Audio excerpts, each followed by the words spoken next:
It's been well documented that 70 to 80% or more of digital transformations in ERP projects fail. They fail because they go over budget, they take longer than expected, they fail to deliver the expected business value, or at least that's the symptom that leads many to conclude that their implementations are failures. However, most of these projects or most of these problems that these projects face are not due to technical issues. They're typically not because the software doesn't work. Oftentimes the real culprit, the real root cause of why these projects failure have nothing to do with technology, and in some cases have nothing to do with the technical implementation, but in most cases, if not all cases, they have something to do with organizational dysfunction. And that's something that a lot of people don't talk about. It's easy to cast stones or to point blame or assign blame at project managers, at software vendors, at outside consultants. And many times those outside parties or those internal stakeholders are not helpful and they're not helping matters. But in many cases, there's a deeper issue, which is the root cause of many of these failures. So that's what we're going to talk about here in today's discussion. I'm really excited about. My name is Eric Kimberling. I've been in this consulting space now for about 30 years, helping clients through their digital transformation journeys. And I am also the CEO of Third Stage Consulting, which is an independent tech agnostic consulting firm that helps clients through their digital transformations. And a lot of what we're going to cover today as it relates to organizational dysfunction is going to be really some key concepts that are covered in two pieces of content that we've created here recently. One is my new book. It's called Welcome to the Machine. In this book, I talk about a lot of the things we'll talk about here today. I talk about how it's not just a project management issue. It's not just a software vendor issue. It's not just an outside consultant issue. Oftentimes it's the actual end organizations and their own internal dysfunction and their own organizational behavior that causes some of these problems. And if we can fix those things, then a lot of the other things that we've been attacking over the last few years and decades as symptoms rather than root causes, we can now actually get to the root cause. So that's really what we want to cover here. And so that's one piece of content that this discussion is based on. Welcome to the Machine, the new book. You can get that on Amazon. I'll put up a QR code here in a moment for you as well. And then the other thing that this is related to, in fact, let me go ahead and put the QR code up right now. If you'd like to learn more about the book, you can find that by scanning the QR code right here, or I'll include a link in the show notes below. If you also go to Amazon, you can order that anywhere in the world. It's also available at some bookstores. It's becoming available at more and more physical bookstores as well.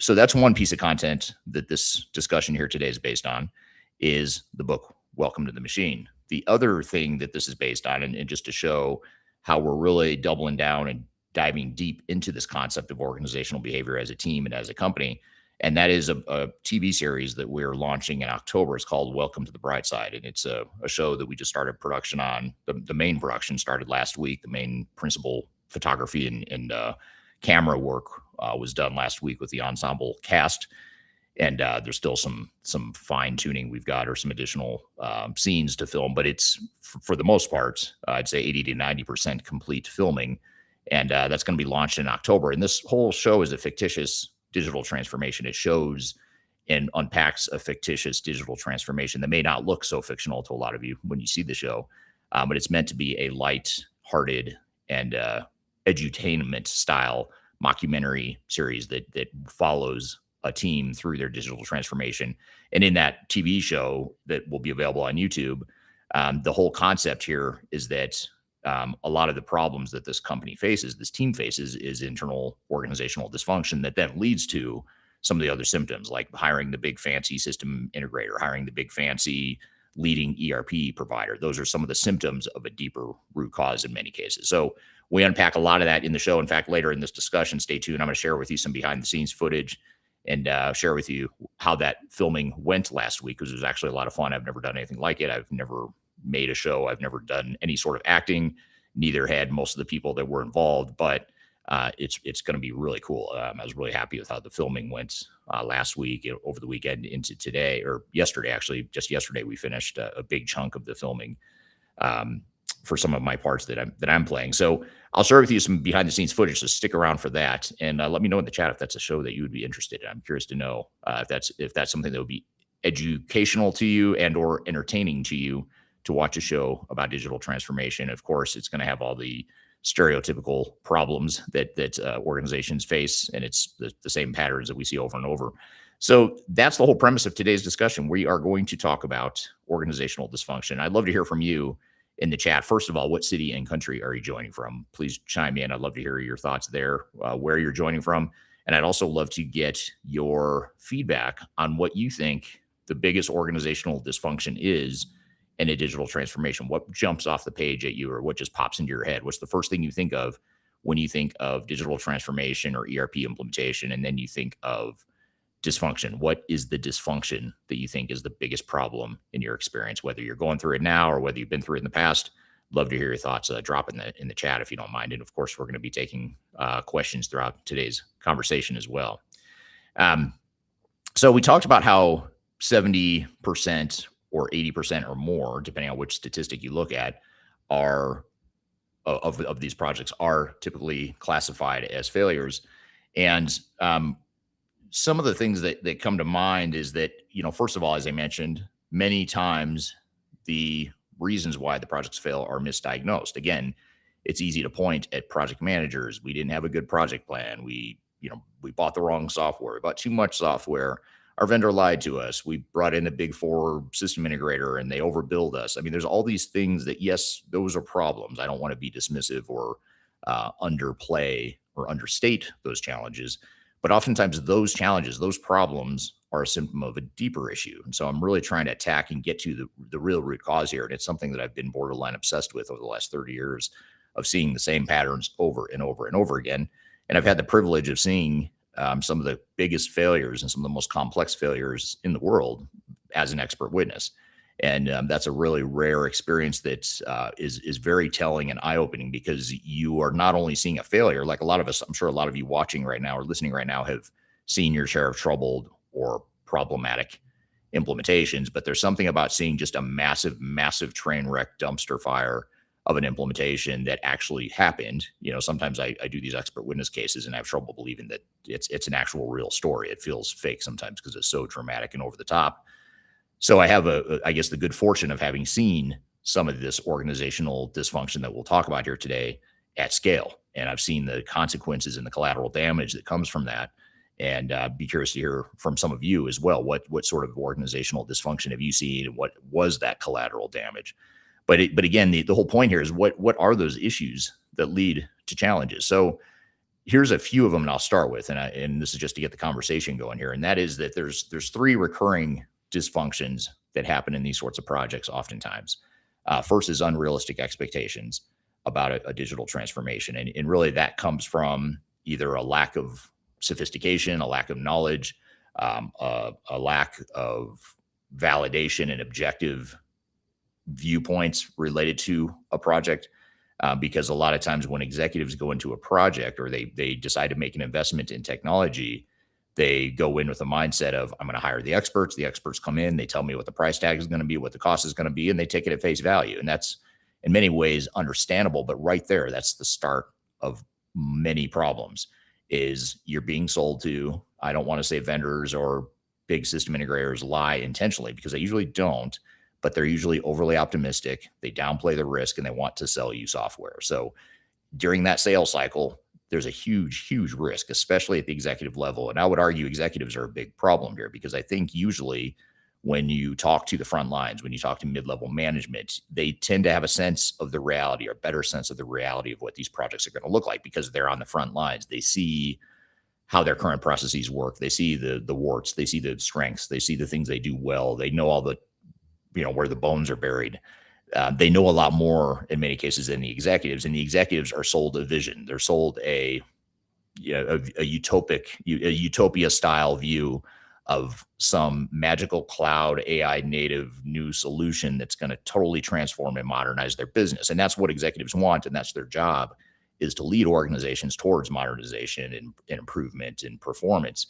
But in that quest, something gets lost in translation. And if I'm being candid on how the machine works, back to, a big part of what I talk about in the machine, software vendors and consultants prey on that. They capitalize on the fact that executives, let's face it, many times they make bad decisions and uninformed or ill-informed decisions. And vendors and especially the big four and the big system integrators are pretty good at capitalizing on that. And again, I don't think this is some draconian evil plan that was schemed years ago by the industry. I think it's just the industry is like an organism. It's a collective group of a bunch of companies and vendors that are responding and reacting to their environment. And the environment is a bunch of ill-informed executives that don't necessarily know any better on what these transformations are going to be. And their job, as outside vendors and consultants, is to deliver working technology. But your job as a leader is to deliver business transformation and business results. And those are two very different things. And those two things, oftentimes, most of the time, in these projects do not match up. You get a working product potentially, if you're lucky, but even if you get a working product, it typically doesn't work for the business, and it typically doesn't improve the business. And I would say this problem is getting worse because now there's not as much customer-driven justification for transitioning to cloud and AI solutions. I'd say vendors and consultants are the ones that are really benefiting and profiting from this mass transition we're facing right now in the industry. So that's the first recurring dysfunctions: unrealistic expectations, misalignment as an executive team. That's another dysfunction that oftentimes leads to failure. If your executive team is not aligned, it doesn't matter what vendor you hire or purchase. It doesn't matter what consulting firm you hire to do the technical implementation. The project's not going to succeed if you're not on the same page with what you want the project to be and what you want your business to look like at the end of the day and what you want to be when you grow up as an organization. You as an executive team have to be crystal clear and very much on the same page with that before you start bringing in, Accenture, Deloitte, SAP, Oracle, Microsoft, whoever. Before you start bringing those guys in, figure out who you are, what you want to be when you grow up, have a clear vision of what you want your operating model to be, how you want to be organized. If you're doing a reorg, do it now, have someone help you through that process and then objectively figure out what the best way is to move into that technology piece of it. That technology piece should come last, but unfortunately this industry sells technology first. And in my opinion, it's completely backwards. It's a whole nother problem for another discussion. So misalignment between the executive and project team, that is dysfunction number 2. And then number 3 is resistance to change. And this is a really interesting one. This is one that I've really spent a lot of time thinking about in recent years, especially in the last 2 to 3 years. I started my career as a change management consultant 30 years ago. So I've always thought from a people perspective, and if I do have a bias or a lens that I view most things through, it's typically through the organizational and the people side of things. But in recent years, I'm becoming even more drawn to this concept because I think resistance to change and human impact is greater now than ever. I've never seen this level of disruption to people's jobs, to their just emotional well-being, to their job satisfaction, to their performance and effectiveness. Now more than ever, you're getting these monolithic cloud solutions that are being deployed at scale across organizations, and they're just having massive disruption and implications. Now, you can argue all day that, well, it's for the best. The companies need to go through this. They need to modernize. They need to reduce technical debt, blah, blah, blah. I got it. Yeah, maybe they do.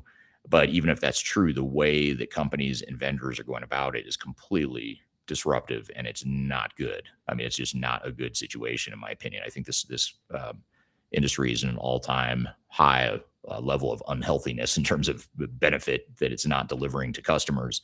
And the amount of money being spent by customers with very little to show for it is staggering, in my opinion. But the change impact or the change resistance is greater than ever, partially because cloud systems, by definition, are less flexible than on-premise counterparts. So 20 years ago, resistance to change was a big deal, but you could always change the software to do what you needed to do, to model it, after your way of operating, that sort of thing. And some would say, well, that's the problem. You shouldn't have been customizing software in the first place. Yeah, that's very subjective. That's what, in my opinion, that's what an arrogant consultant that doesn't understand a company's business, that's what they would say is, your customization is the problem, not our software. And the way I look at it is, well, let's look at your software, because your software is not so great either, not so perfect either. And that's part of why companies are forced to customize the solution, is because one system can't be everything to everyone. And so that has always been an issue. But in this cloud environment that we're in now, this migration to the cloud where you have less flexibility, less ability to customize and tailor the solutions for your specific needs in general. And this is a broad stereotype, not true for every system, but I'd say for many, or if not most of the leading enterprise technologies out there, they are not as flexible as they used to be. And then you add to the fact that you have AI that's very much a threat more than any other technology I've seen in my career. That's very much a threat to employees. They're afraid of it. There's job displacement fears. There's job security fears. There's uncertainty and doubt and fear about what the future holds, even if they don't lose their jobs. What is my job going to look like? Is the company going to need me as much as they used to? Because I used to be the one that the company relied on to do this stuff. And now AI is going to take that off my plate and do it for me. Again, all stuff that might be best for the business, but at an individual micro level, that's where the challenges are. And so people are digging in their heels and resisting, not in a sabotagey kind of way necessarily. Most of the time, it's not sabotage. More often than not, it's more of a subtle resistance and unintentional resistance based on fear, based on uncertainty, and in the fact that I can't get excited or get behind this in good conscience, knowing that my job is at stake or knowing that I'm more worried about myself and what my job's going to look like. It's really hard for me to get to that next level up on Maslow's hierarchy of needs of self-actualization and being a good team player and all that stuff. I can't do that if my basic foundational needs are not being met, which is I want to feel secure in my job and I want to enjoy my job. And so that's a big challenge as well. So those are the three main, dysfunctions I'll start with, which is unrealistic expectations, misalignment between the executive team and project team and amongst the executive team and project team. And then the third is that resistance to change. Now, I want to turn to the audience here and just get to a few comments while we're talking here. YouTube, NDub says, I want to learn how to use D365 and SAP. Can you help? Just keep following my channel. I don't get into demos of how to use the software itself per se, but I talk about all the things you need to know, whether you're implementing either or both of those solutions or whether you're part of an implementation related to either or both of those solutions. Christopher on LinkedIn says, for 30 years, everything about ERP and enterprise data has changed. The applications, the people, the processes, except one thing, the core data architecture. Every one of the issues you and other consultants list are symptoms of that category error. You're just seeing them too far downstream.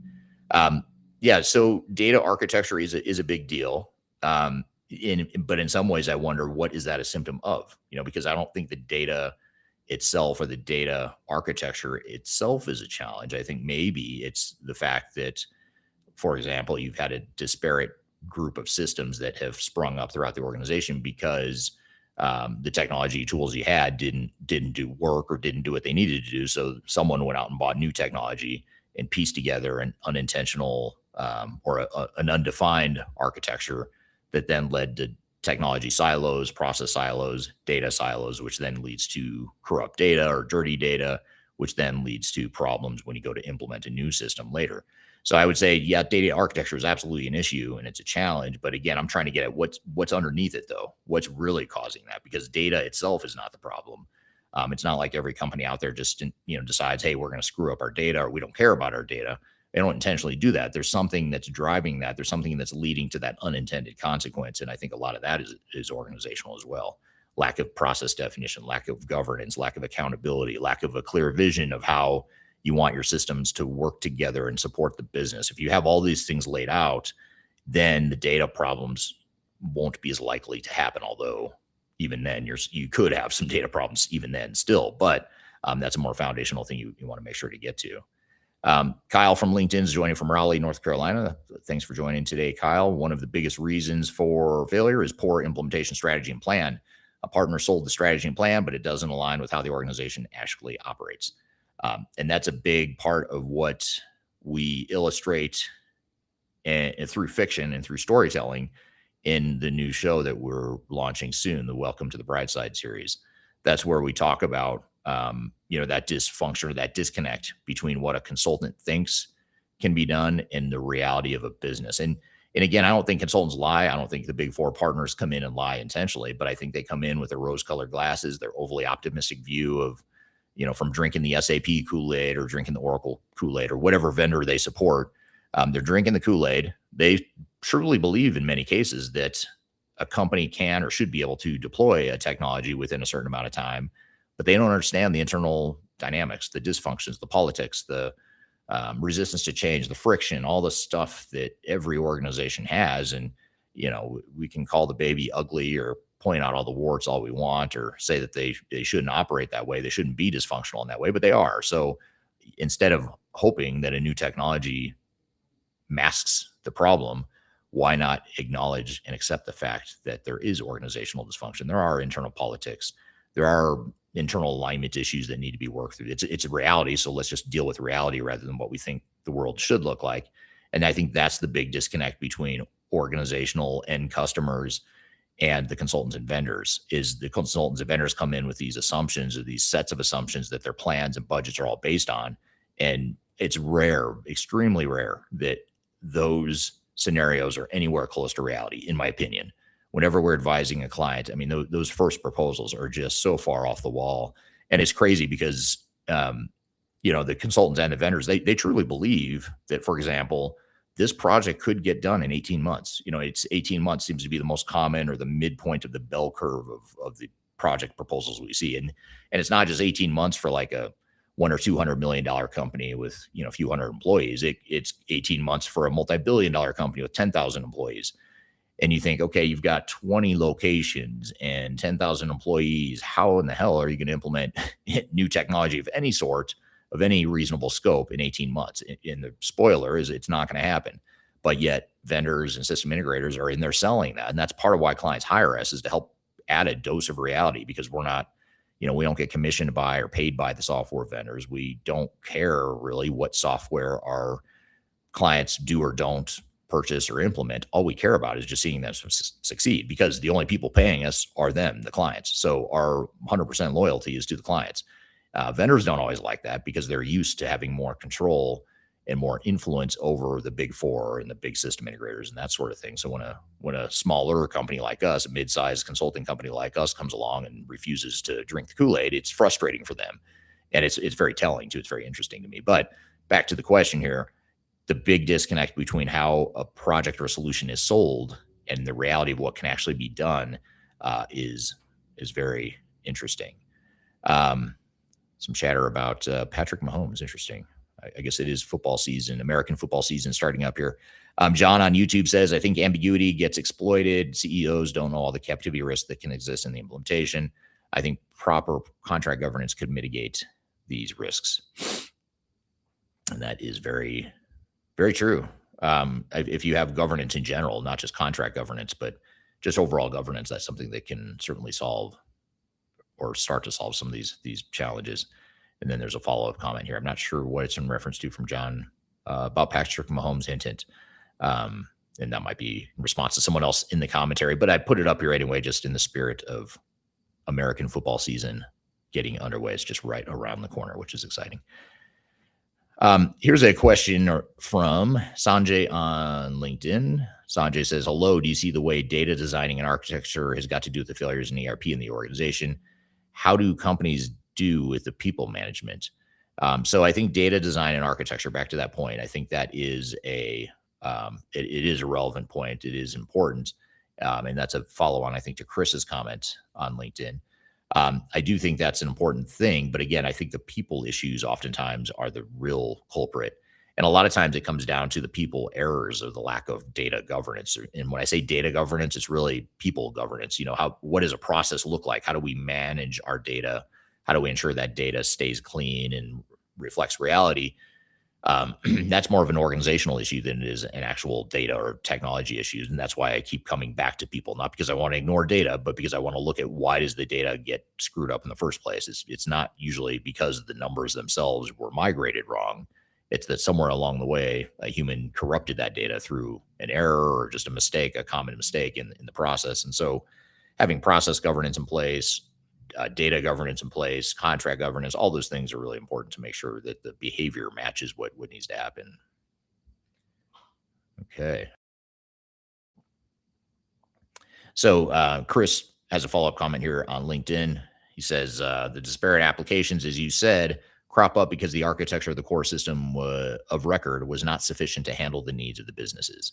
That is very true. I think that's absolutely true. And so what happens here is you end up with a gap. I was sold a vision of a single ERP system that could do everything for me, for example. Turns out it can't do everything for me, which is true 99 to 100% of the time. It doesn't do everything you want. That's okay. That's not a terrible thing. It's not the end of the world. That's just a common reality you have to accept early on, but you have to know that early on because that's a big deal. You need to know where the gaps are, because those gaps are what create the problems. It's not the 80 or 90% of the system that works for your business. That's the least of your worries. The problem and where these get derailed is that 10 to 20% of what the system can't do. And oftentimes that 10 to 20%, by the way, is stuff that's super important to you because it's a competitive differentiator. It's your secret sauce. It's what makes you better at what you do than your competitors. And if you lose that, or you give that up, oftentimes that's not even an option. But if you do give that up in the name of standard technology, which is what the vendors want you to do, by the way, which is a terrible idea, but it helps them sell more software. It helps them scale their cloud and SaaS models better if you would all just conform and stop asking questions about their software. And I'm being very facetious, obviously, a little over the top and hyperbolic here as I say this, but I don't think I'm that far off base. And if you disagree, please let me know. Or if you agree, let me know. But I do think that that is a big challenge. So that's why, because companies, getting back to the root causes, the executives thought that the vendor would deliver something that would fit their business the way they needed to. The end users and mid-level management resist because they see the gaps, they see the problems. In some cases, sure. In some cases, they're minute details that the company could live without. That I will give you that. But more often than not, buried in that resistance to change is some real valid resistance to change. Like, hey, we can't run the business the way we need to, sort of thing, versus, it would be nice if the system did this, or that. Those are two different things, and usually it's a mix of both. But we can't just categorize it all as just our employees are being resistant. They just need to get on board, because oftentimes they're waving the red flag about something that's real in your business that you need to operate. And, software vendors and consultants are notorious for just powering through those objections and just say, hey, look, you just need to get on board, or we'll cover that in training. Or we'll figure that out and go live. Or, this is best practice. And, this is part of getting rid of technical debt, is you can't customize our software anymore. That's, again, it's just a disconnect, two different incentives. That's a big part of what this book covers, by the way.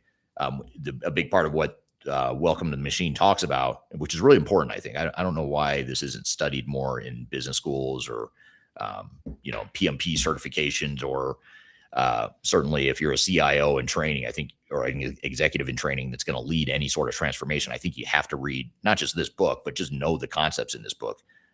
Yes, I am being self-serving by saying you should read my book, but even if you get the information elsewhere, look into what the incentives are.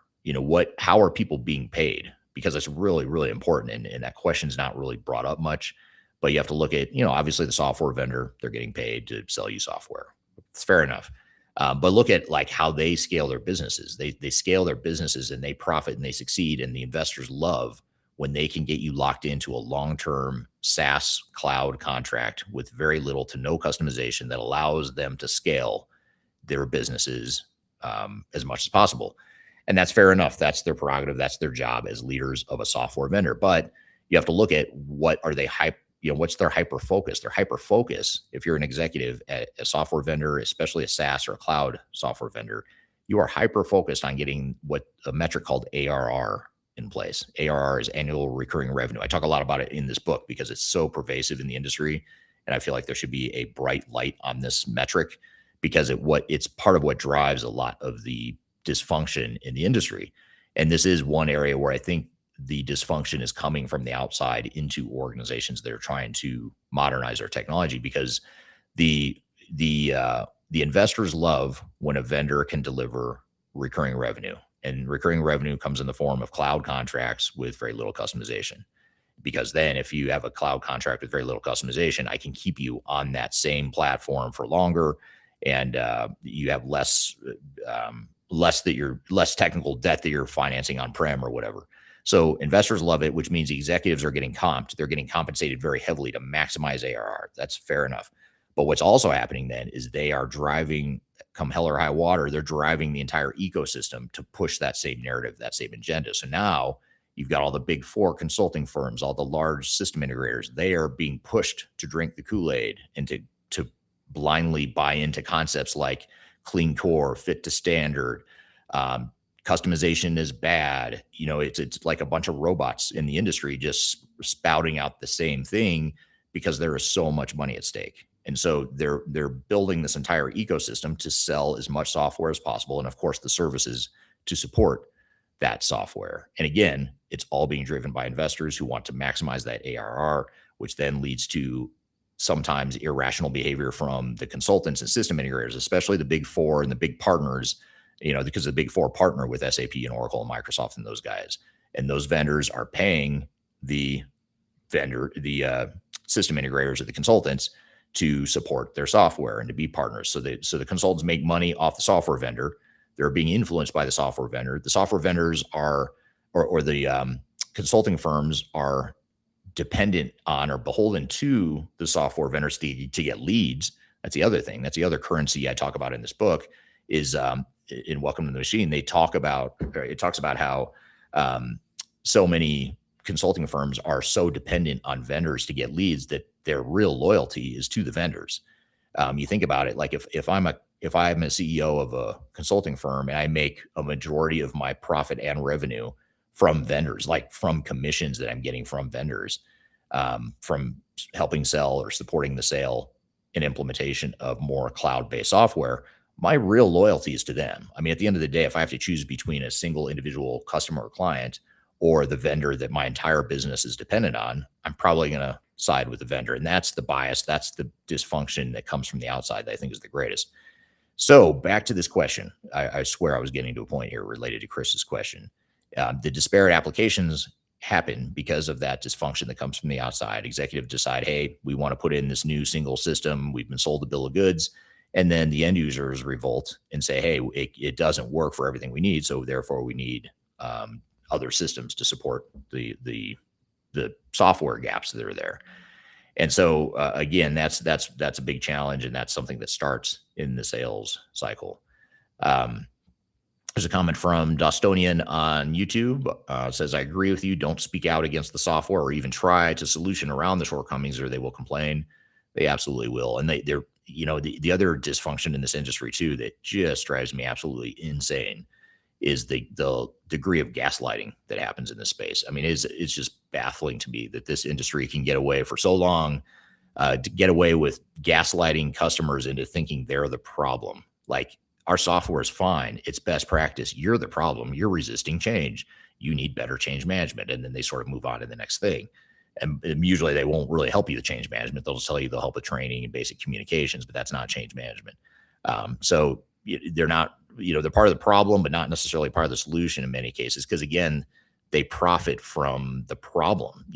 The problem is how they profit, and they don't profit from becoming part of the solution, because part of the solution sometimes means not buying as much technology or scaling back or slowing down the implementation to fit your business. None of that fits their business model. So they're not going to do it. And you get the occasional renegade gunslinging sales rep, at some of these companies that will occasionally tell the truth and be honest with the client, 100% honest, but it's really rare. And a lot of times, honestly, those people don't last because they, in my opinion, either they are forced out because they're not preaching to the choir, or they're not singing from the right hymn book, if you will, or they just, a lot of times those people that do want to be more honest with customers, they feel uncomfortable in their own skin, and they end up leaving on their own because it's just not, culturally and ethically isn't a good fit for them. So that's the problem too, is that when you do get those occasional good people, they're really trying to do the right thing and be 100% honest with customers. Sometimes it costs them a deal here or there,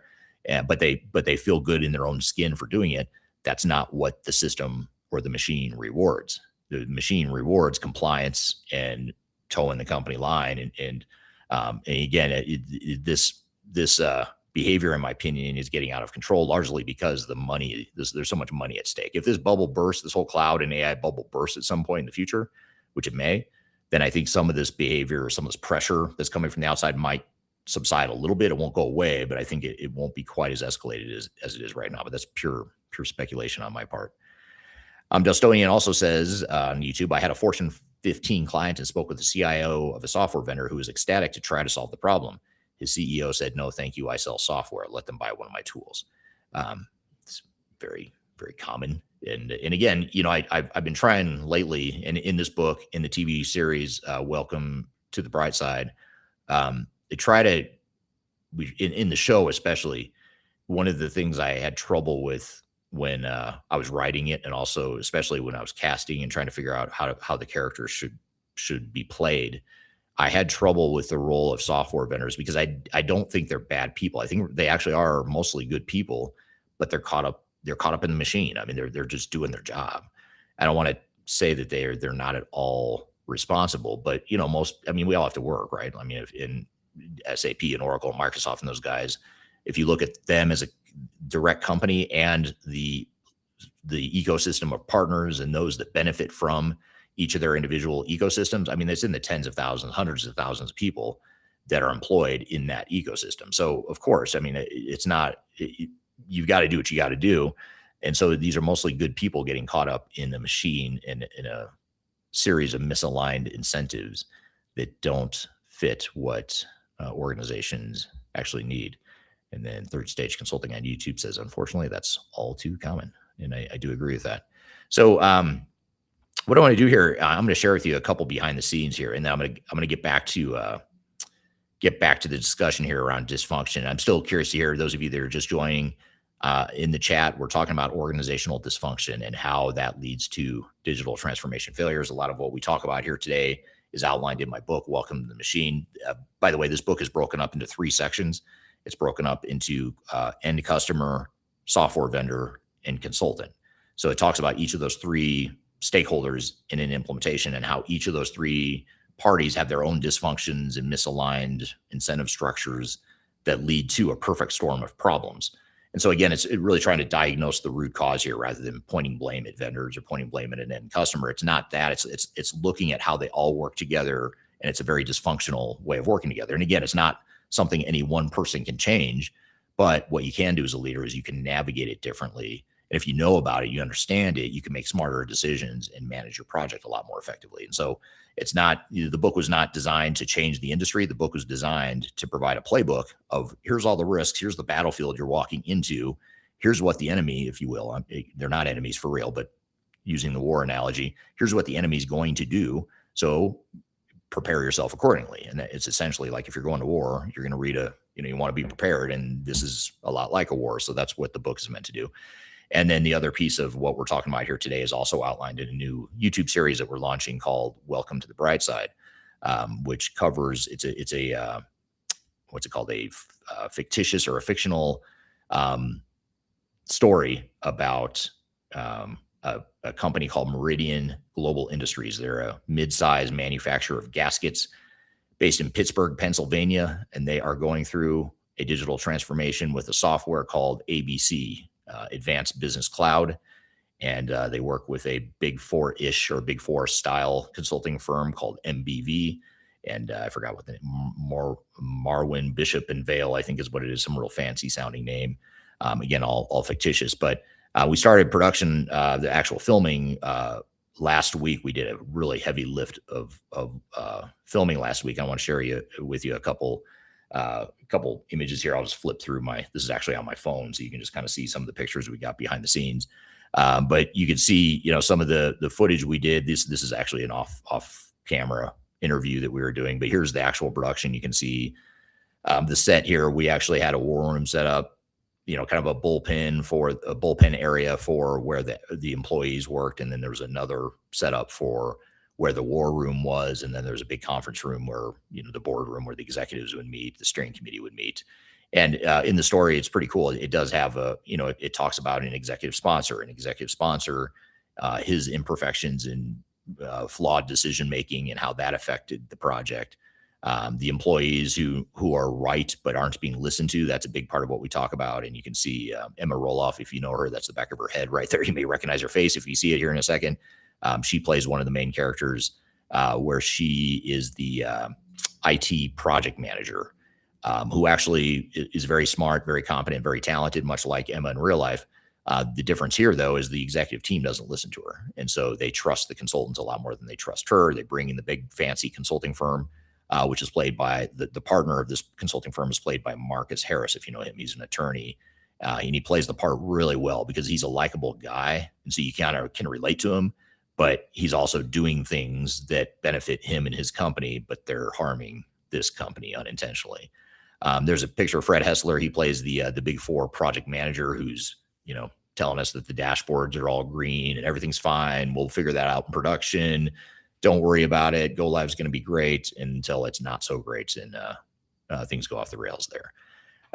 Here's just flipping through some of the shots here. It was a very long day. We filmed for about, I think it was about 20 hours with this ensemble cast, and these are like really hard people to get them all in the same room. People like Emma and Marcus and people from our team flew in from all over the country to Denver to film this. And so they did a great job, but it was grueling. It was a very long 2 days of filming, but I think it's going to turn out really well. You can actually see here in the shot, you can see the script bottom left corner there. Someone had their computer open with the script open. This picture, by the way, this image is of Carm from the Third Stage team. He plays the CFO of the company. And he's the one that, he's a likable guy. He's good at his job, but he just makes some bad decisions, listens to the consultants too much, doesn't listen to Emma's character enough until he realizes they were right. I don't want to ruin the story, but there is redemption. Let's just put it that way. There's redemption to all these characters. So this is what production looked like. And I just wanted to share with you, this is the boardroom scenes. There's a lot of boardroom scenes where it's executive steering committee, the sales demos happen in here. Anytime the executives are in a meeting, it's in here. And so you can see I play two characters. I play the spreadsheet guy, AKA Chaz. If you follow me on social media, you may have seen some of the short videos I've done with a guy named Chaz. He's the guy that just has all the tribal knowledge and spreadsheets and everything in his head. He's a problem and a solution all at the same time. He's a nuisance and a necessity all at the same time. So he's one of the main characters, more for comic relief, but I think a lot of people can relate to him because I think every company has a sort of spreadsheet guy. You can see Marcus Harris at the head of the table. He, again, is the big four partner that's in here schmoozing everyone and pulling the wool over our eyes, convincing us that everything is fine. Don't worry about it. Everything is fine. So that is Welcome to the Bright Side. Really excited for this show to be launched. It will be released in early October. And actually, just as a side note, one last thing before we get back to the conversation here. We are going to be premiering the first episode, the rough cut of the first episode of the show at Digital Stratosphere in Denver in September. So if you attend that, you'll get a screening of the preview or a screening of the pilot episode a month in advance before it's released. And the other cool thing, by the way, it's 10 episodes. It's a series, 10 episodes in season 1. We'll probably launch it as a batch in early October on YouTube, but there's 2 or 3 key scenes that we have to film in a crowded setting, and we're going to film those scenes. And this is later in the season. It's for 2 episodes later in the season. We are going to film a couple of those scenes at Digital Stratosphere. So if you were thinking about coming to Digital Stratosphere to attend the coolest conference, in my opinion, that there is in the industry, which most of that Brightside cast that you just saw is going to be speaking at the conference, because these aren't actors. These are actually people in the industry that play these different parts. They are going to be at Digital Stratosphere. We're going to be filming some of the scenes at Stratosphere because we need that setting, and we need the crowd for some of these scenes. So if you want to be, a amateur Hollywood actor, this is your opportunity. Or if not, you want to see a preview of the show, we will preview it at the conference. And of course, there's going to be like 12 or 14 amazing speakers that you won't want to miss out on. So it's a great event. Go to stratosphere2026.com if you want to learn more about that, and you can see the premiere of the show. So stay tuned. We'll have more coming in the coming weeks about that show. Another comment here from Dustonian on YouTube. One of my greatest mentors used to always ask me when I'd approach him with a question, what's the carrot for the person you're trying to work with? It's great question, great point. And, I have to ask myself this as a leader sometimes too, even within our own company. Sometimes when I get frustrated with how someone's behaving or what is driving someone to behave a certain way, a lot of times you're right. You just look at, well, that's my fault. I set up an incentive structure that's causing someone to do something that I don't want them to do, or that, that I'd rather they focus on something else. Well, I should probably change the process and change their incentive structure. And so I think that's a really good point. You have to look at these incentive structures. And I don't know that that's going to change anytime soon. I mean, because these incentive structures in the industry are so deeply embedded and so deeply ingrained in the industry, and they're highly effective. I mean, let's face it, they work really well. I mean, the software industry is actually really good at what they do. They're good at selling software. They're good at getting an entire ecosystem, an entire industry to believe in and drink the Kool-Aid in mass. They're really good at it. But unfortunately, It's not good for customers. I think it causes a lot of harm that doesn't ever get quantified or talked about. We end up focusing on the next great thing, the next big thing. Right now, it's AI. That's all we're talking about. We're not talking about the incentive structures of how people are actually getting paid and how it's negatively affecting projects. But we probably should be, because it's a big deal, and it is harming companies and their digital transformation efforts more than any of us would like to believe. So Michael on LinkedIn says it seems like the software vendors are playing the short game, whereas they could actually make more money if they're playing the long game and providing better customer service. I totally agree with this. Um, and I guess I just don't know, like, I don't know how to, I just don't know how to fix that, because, you look at these, and again, I always try to empathize. I always try to understand, even if someone's doing something crazy, it's like, well, what's causing them to be crazy? They're probably not just crazy people. There's probably something, and some people are. I mean, I'm crazy. Some people are crazy, but most people aren't. And so, what is it that's driving their behavior?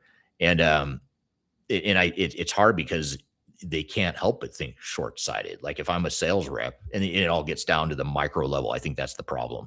We could talk about, a big company, like this company should be focused on long-term customer satisfaction rather than getting the deal done. Okay, that's fair. And maybe leadership agrees with that. But the problem is you've got this army of salespeople that are paid on short-term incentives. So they're paid to get the deal done. And these are huge amounts of money. And this is a big part. This is actually a key part of the storyline of Welcome to the Bright Side, is we show the software sales rep, and we try to show, there's actually a whole episode that focuses on the software sales rep. And the guy that plays him is really good. He did an awesome job playing this role. And he actually is a sales rep in the industry, but he played the part perfectly, because he's just doing his job. And then when he gets the deal, he makes a ton of money. And so it's like his entire his year's commission was riding on this one deal. And so you look at that and say, okay, I'm not used to those sorts of numbers. I'm not used to getting a $300,000 or $400,000 commission check. Most of us aren't, but I could see why, if I did, and I had that much money at stake, I could see why I might do what he just did, which is to oversell and to downplay risk, all that stuff. If that much money is at stake, we wonder, you can't help it. I mean, it's hard to then say, well, why are people acting this way? Well, it's because they're making a ton of money. That sales rep that's promising the earth, moon, and the sun, and unicorns and rainbows, that person oftentimes has a 6-figure commission check, sometimes 7-figure. I mean, I've seen some just crazy, stupid, crazy commission amounts. And, and I don't want to knock salespeople. That's their job, and good for them. I mean, the ones that are good at it are good at it, and they should get paid that way. But back to the point here from Michael, the problem is the whole system is rigged. It's all screwed up. That's the system we operate in. And I don't know who changes that, because let's just say I'm the CEO. I'm Christian Klein. I'm the CEO of SAP. And I decide, I'm going to do away with those short-term commissions, and I'm just going to focus on long-term outcomes. That's going to hurt me in the short term. It might long-term, in 10 years, it might really pay off. But in the next 5 years or 3 years, 1 year, 6 months, it's going to be a super painful transition. It might actually hurt me pretty badly, and investors may or may not have the tolerance for that. If I'm Christian Klein, I might get fired if I do that, because the investors won't like it. So I'd probably ease up on that and go back to the old way because it's working. So, I mean, that's just me speculating what would happen, but that's the problem. And again, it gets back to the investors. What do the investors want? They want you delivering short-term results, and they want you to deliver long-term vendor lock, and they want you to do it at scale. And that means that customers, it's an imperfect model that's going to lead to some problems with customers. That's the big problem there. Here's a comment from Timex. Whoops, I just lost the comment. Sorry. Technical issue. Timex Peachtree on YouTube says, example is like what Sage did in entry-level market with countries in the Middle East for the short-term, long-term, was the follow-up here. So I'm not sure if you know more about what that short-term, long-term incentive was that Sage did in the Middle East. I would love to hear more about that, because that might be an interesting use case or case study of what other software vendors are trying, because I haven't seen that. But I do think that there's an opportunity here for maybe a new software vendor to provide a different model, that isn't already entrenched in the old school legacy way of selling. This is from John Starks. By the way, one of the main characters in Welcome to the Bright Side, his last name is Stark. I play 2 characters. One of the characters I play, his last name is Stark. To reduce the risk of a monolithic ERP, can you connect best of breed systems with APIs and middleware? Is middleware getting phased out, and should you use it to support your current stack in the future? Um, yes, great point, great question. I would say yes, you can connect best of breed with APIs and middleware. They don't really call it middleware anymore. It's now more of like platform as a service is a common term that's used. There are still APIs and obviously integration tools being used out there. This is how Boomi and Palantir and some of those that orchestration or that middle layer of technology. That's why they're doing so well right now, in my opinion, is because best of breed, I don't think will ever go away. The multiple system model, I don't think it's possible for it to ever go away. I think, I think big software vendors like SAP and to a lesser degree, maybe Oracle and Microsoft too, they probably would like to see the model go away because then they can continue to sell this monolithic single ERP vision, this utopic state that isn't realistic, but it's just not realistic. It's not in reality. It doesn't match reality. And so that's why integration, best of breed, Boomi, Palantir, even like Salesforce and Workday, look how they grew up in the industry and became such powerhouses that they are now. They did it because they identified a problem or a weakness or a chink in the armor of the single ERP system model. And so Salesforce came along and said, we can build a better CRM system because the ERP systems suck. It's CRM. Workday came along and said, we can build a better HCM system because most ERP systems suck at HR. So that's how they started, and they became massive players in the space now. They go well beyond those two niches, but that's how they started. And the reason that niche was there was because the ERP model is inherently flawed and it's inherently imperfect, which is going to create an opportunity for startups for years to come, because there's always going to be an opportunity to attack the monolithic ERP model. And I don't think the monolithic ERP model is going to go anywhere anytime soon, for better or for worse, depending on how you look at it. So great point there. Thank you for that, John. From Ahmed on LinkedIn says organizations often invest heavily in systems and implementation, but underestimate resistance to change. Employees naturally resist what they do not understand, especially when a new system changes familiar processes and responsibilities. Really, really good point here. Totally agree. Most organizations, the consultants, the vendors, underestimate the resistance to change. And again, let's just role play here for a second. If I'm a software vendor and I'm trying to sell you software and you bring up resistance to change, or if I see resistance to change, I'm not going to help you double down on that resistance or that objection. I'm not going to say, yeah, you're right. The system does kind of suck, or yeah, you're right. This system really doesn't do everything you need it to do. I'm going to try and downplay that and say, no, our system's great. Here's how you might use it differently, or here's how you might change your processes to fit my software. Or if I had to, it's hard for me. I feel a little nauseous even saying this or thinking this, but if I had to, maybe I might, if I had enough commission at stake, maybe I would say that the client's the problem. I guess that's why I would never be a good sales rep, because I don't think I could. But if I had to make my numbers and I was under pressure, who knows what I would do? I don't know. I've never been in that situation. But again, looking at the incentives or the carrots, as one of the audience members pointed out, if I have a big enough carrot, then I might downplay or try to make the customer the problem and suggest that you're the problem, not the software. The software will solve your problems. I feel gross saying that, but I might do that if I was paid enough, I suppose. If you're a sales rep, maybe, and you want to come clean or tell me your opinion, I'd love to hear your thoughts on that, if that's something that you've ever consciously thought about. I doubt they do, to be honest. I mean, I don't think sales reps are sitting there thinking like, I'm going to lie to this customer because I want to make X amount of money. They just are driven to get that sale. And in that drive, they overlook things and they don't shine a light on the things that matter the most, in my opinion. And to be fair, neither do the executives. The executives want to hear the same thing. I mean, the executives want to hear what the vendors and the sales reps are selling. So that's part of the dysfunction there too. So I had a few other comments or a few other notes I was going to get to. A couple other dysfunctions I want to just bring up as a discussion point here. Slowing down to speed up. That is a high functioning team. A high functioning team will slow down to speed up, but most organizations do not do this. They speed up thinking that they're going to go faster, but what they're doing is they're creating more chaos, more problems, and more things that are going to create friction and problems in the project later on, which will actually, ironically, cause it to take longer and to cost a lot more money than if they just would have slowed down. And again, this is going back to incentives. Look at what executives want. Executives want to move fast. So if I'm a sponsor, CFO, and I'm being told by the board that I need to modernize the technology, I want to move fast. They didn't hire me to do the slow and a leisurely pace. They hired me to be aggressive and get it done. So I'm going in with a speed mentality, speed but effective mentality. The vendors come in and say, absolutely, let's get this done because they make money sooner. They get the sale, the commissions roll in faster, the subscriptions, the annual subscriptions, and that revenue that goes with that starts rolling in faster. So, of course, I'm going to go along with that if I'm a software vendor. And if I'm the consulting firm, yeah, let's get this done. Let's go fast so I can get my army of consultants building on your project ASAP. So now you've got three different people, three different parties that are saying, go, go, go, go. And a lot of times it's the rest of the organization that's saying, wait, hold on, we're not ready yet.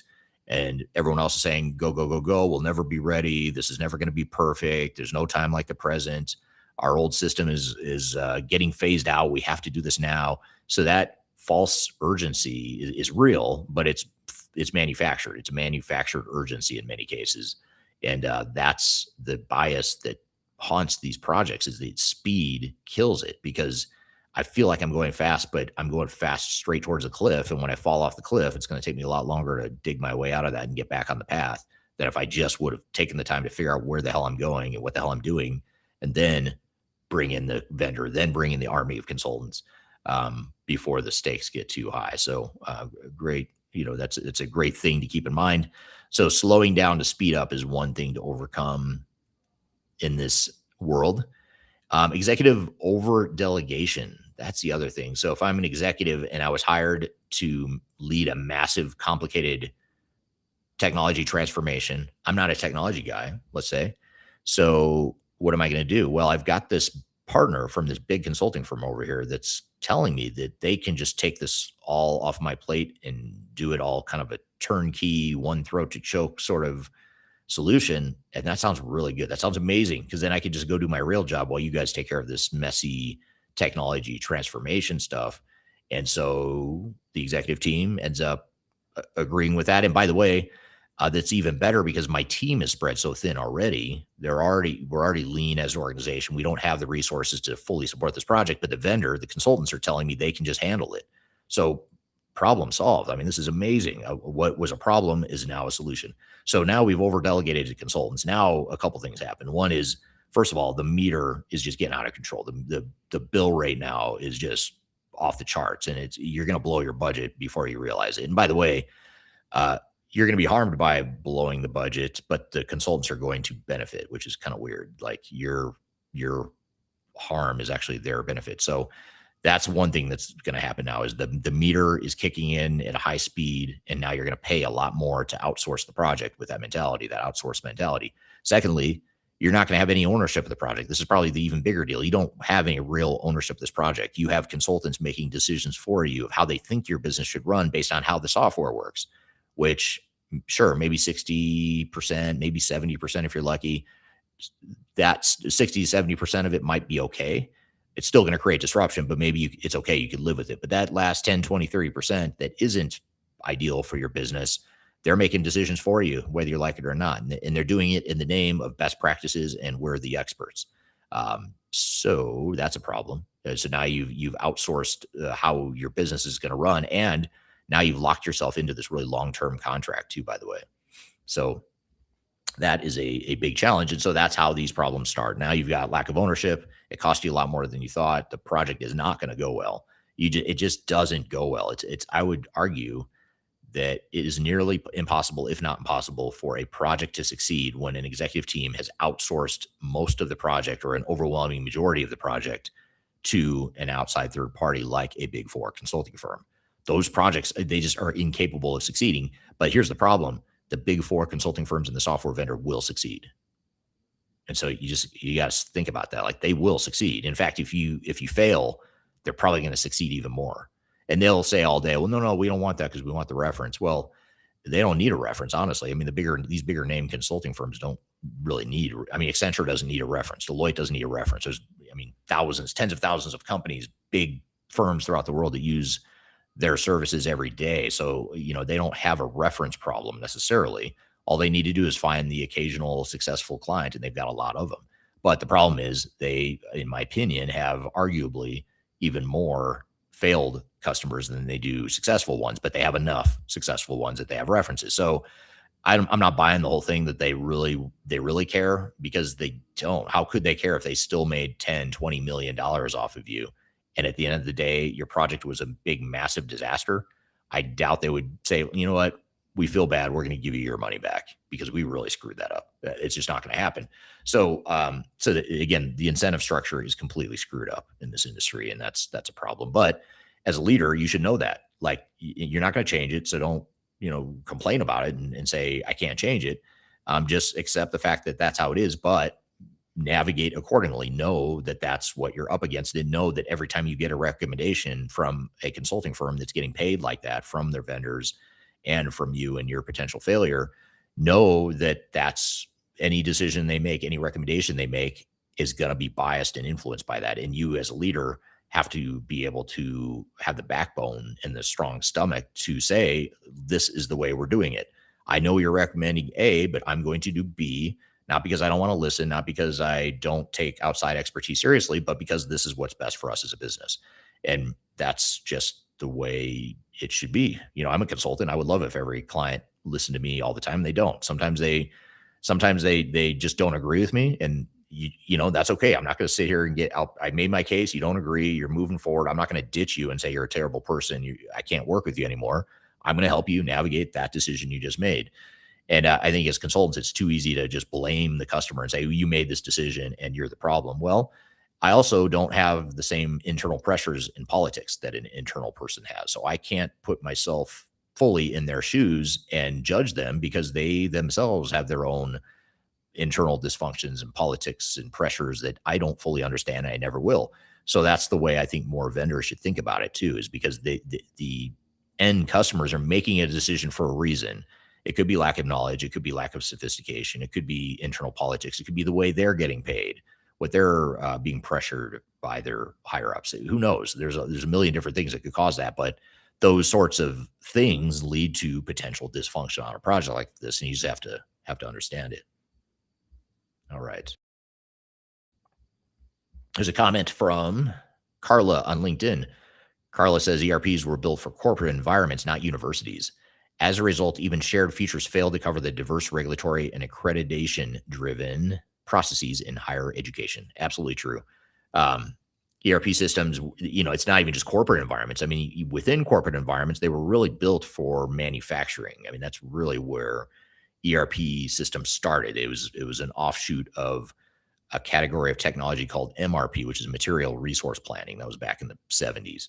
And then in the 80s and 90s, it sort of morphed and evolved into ERP, which is more enterprise wide. So they started to add not just manufacturing for inventory management and production and manufacturing, warehouse management, all that stuff.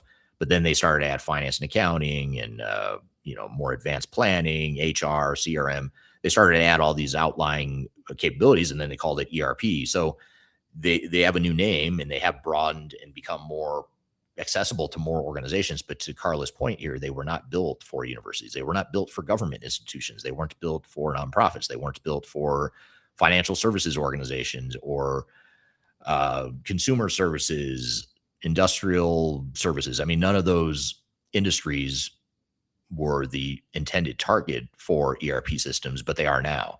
And so that's part of the problem. The other part of the problem is no ERP system can be everything to everyone. You can't have a product that's really good in universities and it's also really good for a big manufacturer, multinational manufacturer. It's just that same software doesn't exist. So what they do is they try to sell it anyway, and they try to force fit it and then work around the fact that it's not the ideal fit. And I hate to say it, not to stereotype the public sector, but in higher education, for example, I'm gonna make a broad stereotypical statement. You can correct me if I'm wrong, Carla, but most people, from what I understand, that in that industry are not thinking about technology. They're thinking about helping students. They're thinking about a greater cause. They're not sitting there thinking about how am I going to do my back office accounting in a new technology. That's not why they are passionate about being in higher education. I'm speculating here because I've never worked in it directly. So you have to look at that and say, well, they've got a blind spot there, right there, and so they might be more susceptible to this corporate sales messaging that's coming from the software vendors and the big consulting firms because they don't know, they're not technologists. They probably don't want to go through this project to begin with, but they have to for whatever reason. Someone's telling them they have to, or maybe it is time as an organization, but it's probably the last thing they want to be doing in many cases because it's distracting from the greater purpose that they have. So that's the way you've got to think about it. But I'd love to hear your thoughts on that, Carla. If anything I said was off base with your experience in that industry, since you're much closer to it than I am. Another comment. I'm not going to pop this one on the screen just because it is such a long comment that won't fit. But it's one important point to add is that much of the most experienced technology and ERP talent is still concentrated within large consulting and technology firms.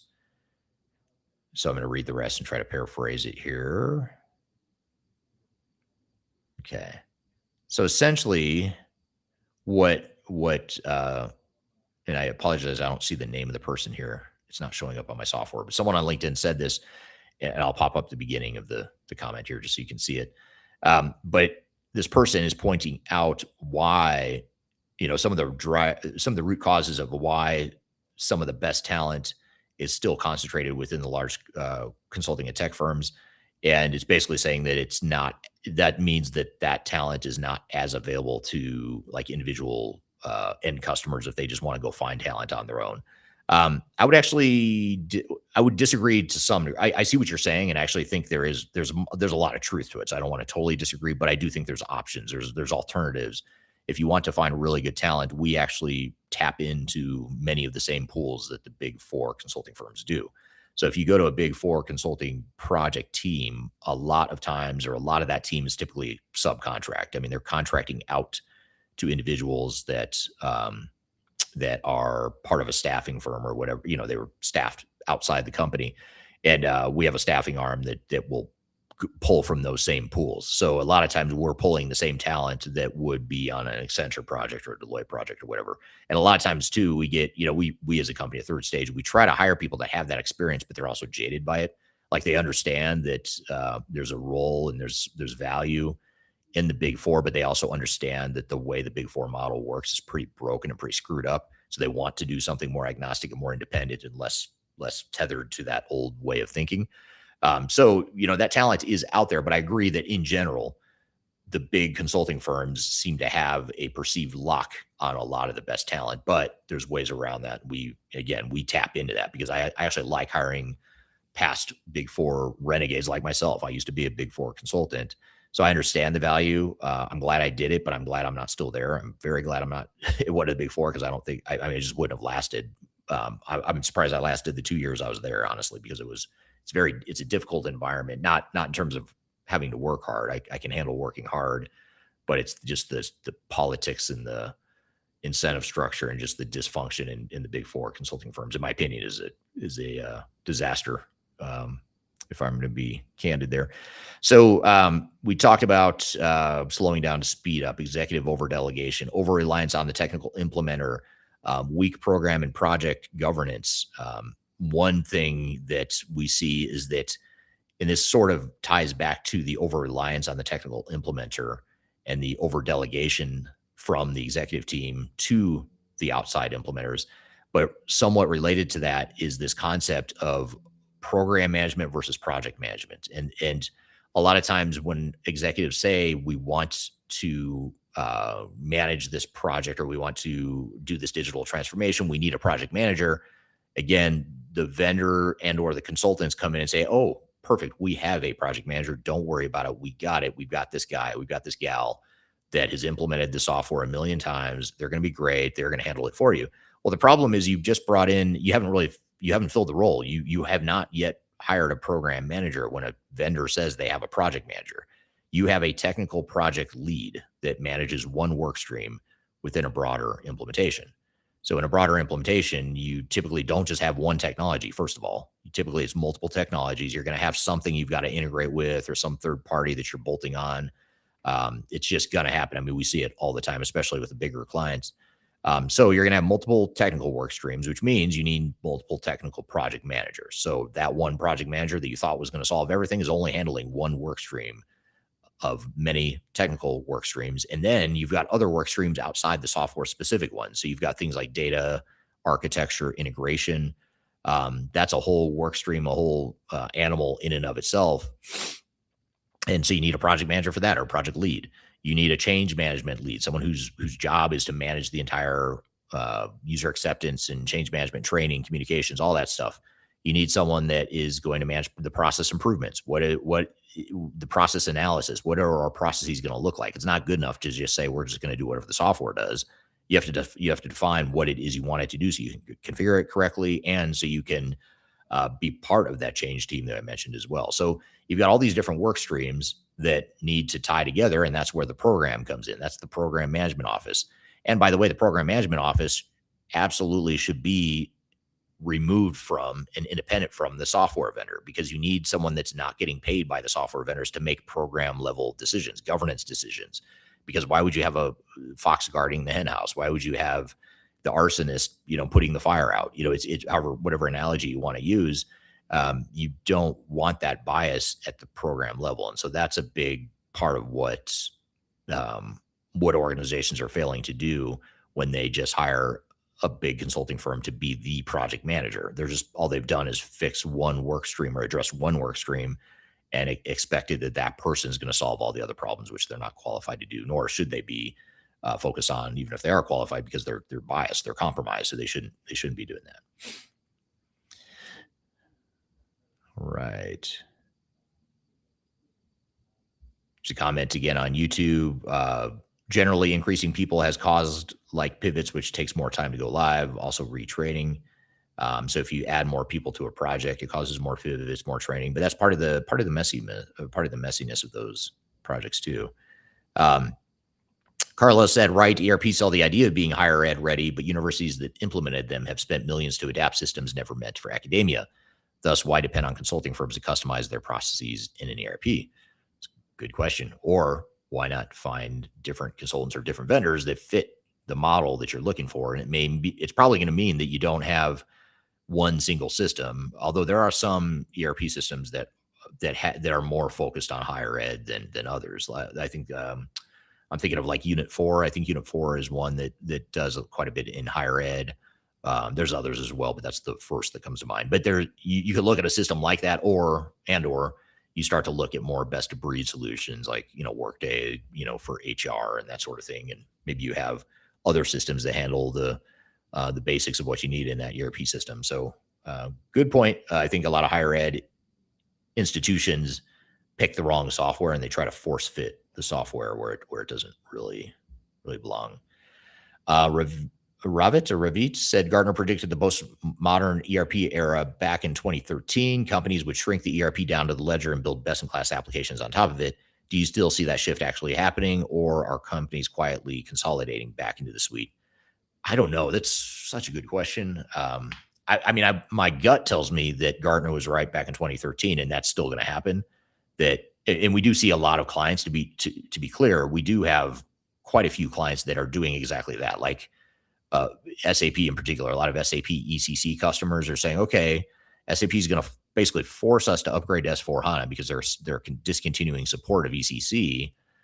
But so we're going to do it, but we're going to shrink that footprint. So we're going to make it, we're not going to replace ECC, might have been this. We're going to shrink it down to this, upgrade SAP S/4HANA within that, but then use other systems to address some of the stuff that ECC was doing, largely because most customers of ECC have highly customized environments. And SAP would say, well, that's the problem. And I would say, well, no, I would say, actually, I agree with you. That is the problem. That was the problem with ECC, is they had to be customized. And that was the strength of ECC, is it could be customized. So, that's why customers like it now. And that's why they're so resistant to go to S/4HANA, is because ECC, there's nothing wrong with it. And the things that were wrong with it were customized to fit their business, which many of these companies just finished doing these projects like 5, 10, 15 years ago.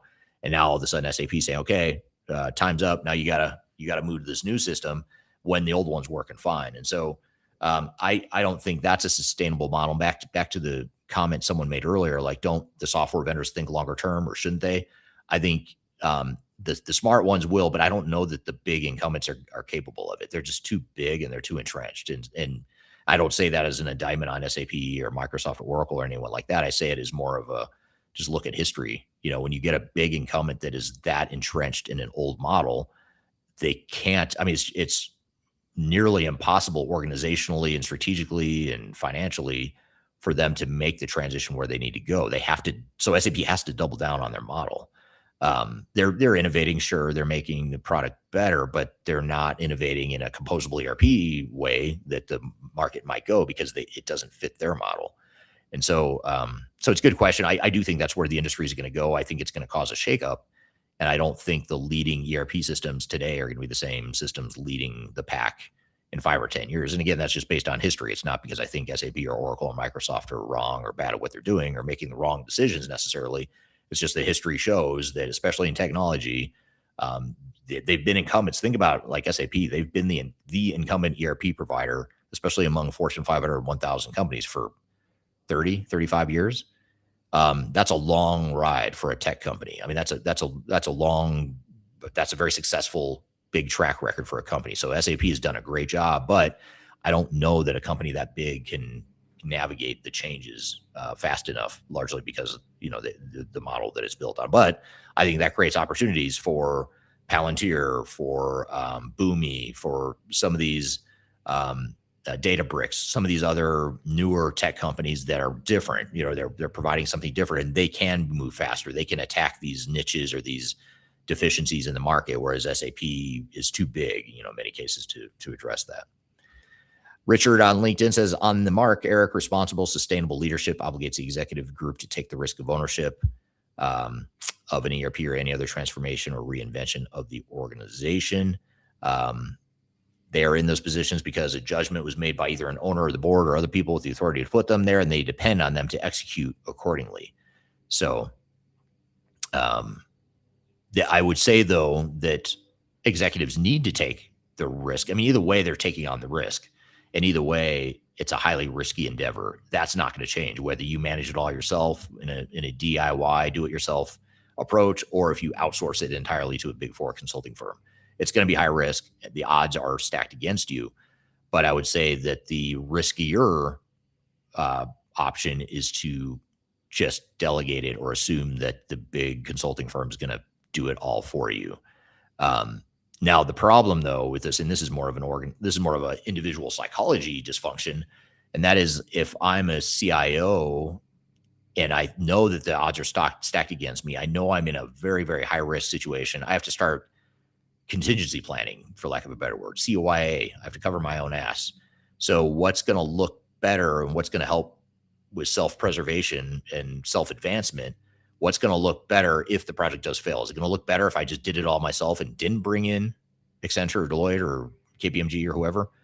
Or if I'm going to go down in flames, at least I can say, well, I brought in Accenture, Deloitte, KPMG. I had them there as not a scapegoat, but I did what, the one thing that a board might say, why don't you bring in a big consulting firm? Because that's their bias as well. So I see why companies still, despite knowing this, a leader might make a decision to bring in a big consulting firm for that exact reason. I don't know how you fix that. That's a tricky part until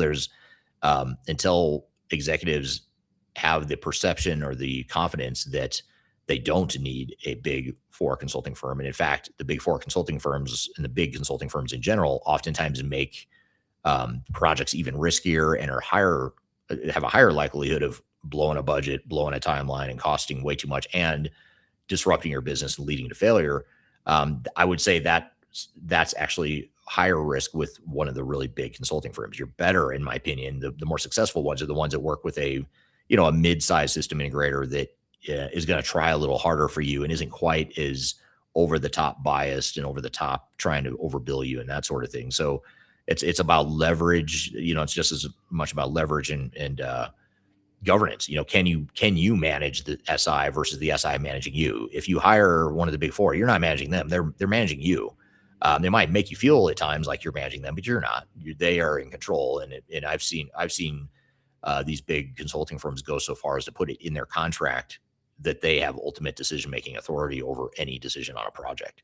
And to me, that is absolutely unacceptable. That is a deal killer. It should be, but these are Fortune 500 executives making these decisions, and these are not dumb people. They're smart people. There's a reason they're doing what they're doing. And again, there's a lot of it ties back to some of the organizational and individual dysfunction that we're talking about here today. Let's see. Yeah, here's a great point. I forgot to say this, but it is an important point from Dostonian on YouTube. No one ever gets fired for hiring insert name here. IBM used to be IBM. No one ever got fired for hiring IBM except for all the people that did. No one ever got fired for hiring Accenture, Deloitte, KPMG, PwC, et cetera, except for all the people that did. So the saying still, even though it's completely disproven, it still exists and people actually believe this, even though I think those same people that believe it know deep down that people are actually getting fired left and right for hiring these people. But again, I think if you're on a sinking ship, or if you think you might be at risk of being on a sinking ship, I suppose if you could at least say the last thing you could say is, well, I did hire insert big name here. I suppose that's somewhat of a saving grace. I don't think it really is, but maybe people feel like it is. I'm not sure. That's one part of the organizational dysfunction that I haven't fully understood yet, is the almost like the wink, wink, nudge, nudge relationship between executives and the big consulting and audit firms. It's sort of like, yeah, we know you guys suck. We know you're probably going to screw this project up, but we're still going to bring you in to do it. And the consultants know that the clients know. In many cases, it's a weird thing. This industry is really weird at times. It's part of why I'm so fascinated by it, because I think there's so much to learn and figure out in it still. But I love your audience feedback on that. Why do big companies continue to hire the big consulting firms, the same big consulting firms that continuously screw up projects like these? What do you think it is? Maybe it's as simple as this comment right here from Dystonian. No one ever gets fired for hiring so-and-so, except many of them get fired and some of them even get sued. So I don't know why that phrase has sustained the test of time. So those are, I think, all the major points I wanted to cover here. The only one thing I'd say is optimism bias and unquantified risk are two other dysfunctions that we haven't talked about yet. So yeah, I think the optimism bias is really important, because when we go into a project and we finally made the decision to modernize our technology, we finally made the decision to replace our old crappy systems, we finally got board approval, we have the budget now to do the project, and employees have seen the demos and they're excited, like we're in rah-rah mode here. And that is the peak level of excitement. If you had like a meter that tracked morale and excitement, the highest point it ever is in a project is always right after the project is signed, approved, and the kickoff meeting and everything's getting going. That's the peak excitement right there. And I hate to say it, but it is all downhill from there. It never gets better. It literally never gets better than that peak excitement. It might eventually, years down the road, like things recover, you work through the mess, and then everything's fine. But even then, it's not like you don't have this optimism, this excitement that's driving a certain behavior. So that peak level of excitement is when a lot of the bad decisions get made. You think about when decisions get made that completely set a lot of this in stone and on a trajectory. It's usually right after the contracts are signed, right after we've seen the demos, right after we've fully bought into this utopia that is being sold to us. We're excited because it sounds really good. And I understand why people are excited, and you want them to be excited, but you want them to be smart. And a lot of times when they're that excited and that optimistic, they have trouble seeing, like, what could possibly go wrong? And that's actually a line from Welcome to the Bright Side, the show we're working on that we'll release soon. That's a line that we worked into the script throughout the series. What could possibly go wrong? Because that is how executives think. Because I'm looking around the room right here. I'm at the kickoff party. Everyone's really excited. They're all talking about how great it's going to be and how tired they are of the old system and how the old system's been broken for so long and how they hate relying on this one guy down the hallway because he has all his spreadsheets, and I'm tired of having to go ask him for information. Like, so the excitement is real, but then what happens is executives look at that and say, well, they're so excited. These people that work for me or with me are so excited. How could this possibly go wrong? Like, of course they're excited. Other people might have resistance to change, but we don't seem to have that right now. So I don't need to worry so much about change management. Let's go start building stuff. And then and again, back to the vendors and consultants, the vendors and consultants are on the same page. Like, yeah, let's get going. This is exciting. This is great. We're going to bring in our A team. They're all going to be here Monday. You're going to love them. we're going to do workshop A, B, and C. We're going to dive into your processes. It's going to be great. And it's, as I'm saying it, even though I'm being a bit facetious right now, I feel myself getting excited. This sounds cool, and it is cool. But the problem is I should still be smart. I should still say, wait, hold on though. Before you bring your 20 people here to show up on Monday, let's take a couple weeks, a couple months maybe to map out our processes before the meter starts running. But again, vendor and consultant say, well, but our A team is available now and they're going to be here Monday and we don't want to lose the A team. And, so executives say, okay, fine, we'll skip that whole planning thing. We'll just have you guys here for the ride to do the planning with us. Now we're paying 20 people, $300 an hour to figure out our plan going forward. So, and that's right there. That decision locks you in. Now you've blown the budget before the budget even starts kicking in because you just agreed to let the consultants all show up on Monday. And it's not like they're going to go adjust the budget and tell you, oh, by the way, that's a change order. We need to increase our scope now or increase our costs. They're not going to do that until later when the budget runs out. So anyway, long way of saying optimism is real and it's blinding. So it causes you to be overly optimistic. One other cool thing, one last thing I'll share about the Welcome to the Bright Side thing, and it's all top of mind because we just finished filming, is there is a scene where the sales rep is selling the software and we pan in on the executives and how excited they are. And, they've got some one-liners that they throw in during the montage of the demo. And we play that song underneath. We licensed the song Blinding Lights by The Weeknd is playing underneath it because they're being blinded by the lights. It's like they're blinded by the beauty of it all, the magic and the excitement of it all, that they're blinded. And then they end up making a bunch of bad decisions, not knowing that they're terrible decisions coming from a good place of optimism and excitement and leadership. And so that's back to the whole premise of this conversation is that is the heart of organizational dysfunction. These are normally genuinely good people that are generally good leaders. I mean, you look at them after the fact and say they're terrible leaders. They screwed up this transformation project, but usually they know what they're doing. They're good leaders. They may not be the best transformation leaders. They may be believing things they shouldn't believe from outside people that should have been their trusted advisors, but those aren't their trusted advisors. Those are people selling them software and services to go along with the software. But they mistakenly think that those are trusted advisors that are going to help them and that are on the same page with them on the same team. And they're not. They say they are, but they're not. They're paid differently. Their incentives are totally different than yours. And so you just, again, they're not bad people either. You just have to recognize that and be a leader that takes that all into account. And that's probably the best way I can summarize it is, I talk about what's in the book, in Welcome to the Machine. It's like 300 pages of just unpacking consultants, vendors, and customers and all the things that happen internally and a bunch of case studies too, by the way, of how that all comes together to culminate in a perfect storm of problems. But so I talk a lot about that in the book, but it really comes down to that's the reality, right? It's not meant to say it should change or it's going to change because it's not. So that's the hand we've been dealt as leaders. So let's play the hand we have and make smart decisions and not just cave into, some sort of false sense of reality. So want to thank everyone for joining here today. It was a great conversation. We ran a bit over in the conversation on this, but thanks for sticking with me. Again, if you'd like to learn more about this concept, my new book, Welcome to the Machine, is available on Amazon. You can find it by scanning the QR code right here. It's on Amazon. It's also available in some bookstores throughout the world. It's becoming increasingly available, but for now, probably the easiest way to get is just order it on Amazon. They do ship anywhere in the world if you want a hard copy, either paperback. This is the paperback version. We also have a hard copy or a hardcover version and the electronic version. So whichever one you want, you can get on Amazon. And also encourage you to join us at Digital Stratosphere coming up in September. If you'd like to learn more about that, that QR code is right here. I just switched the QR code to that one. If you missed the one for the book, you can rewind this, go back. The QR code a minute ago was for Welcome to the Machine. This QR code is for the Stratosphere Conference.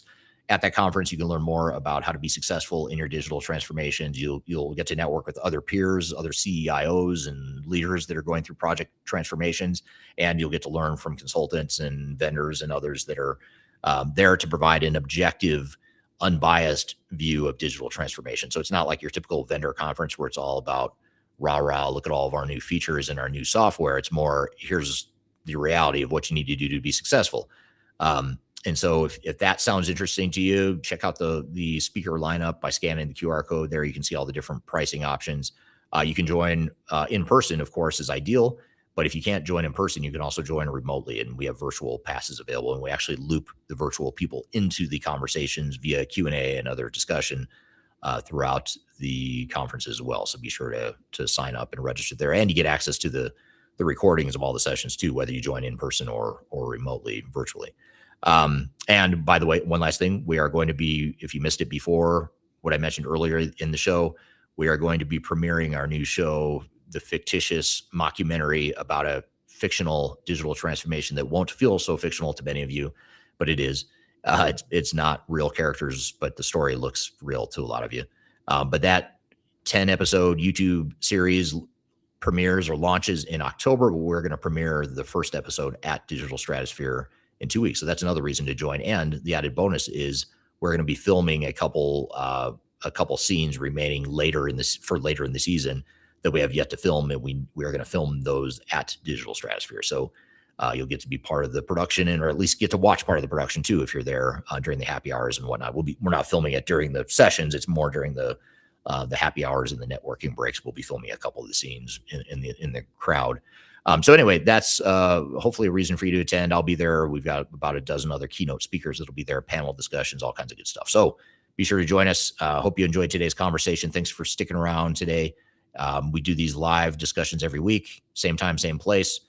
Thanks for being here. We'll see you next time. Hope you have a great week, and we'll see you soon. Take care.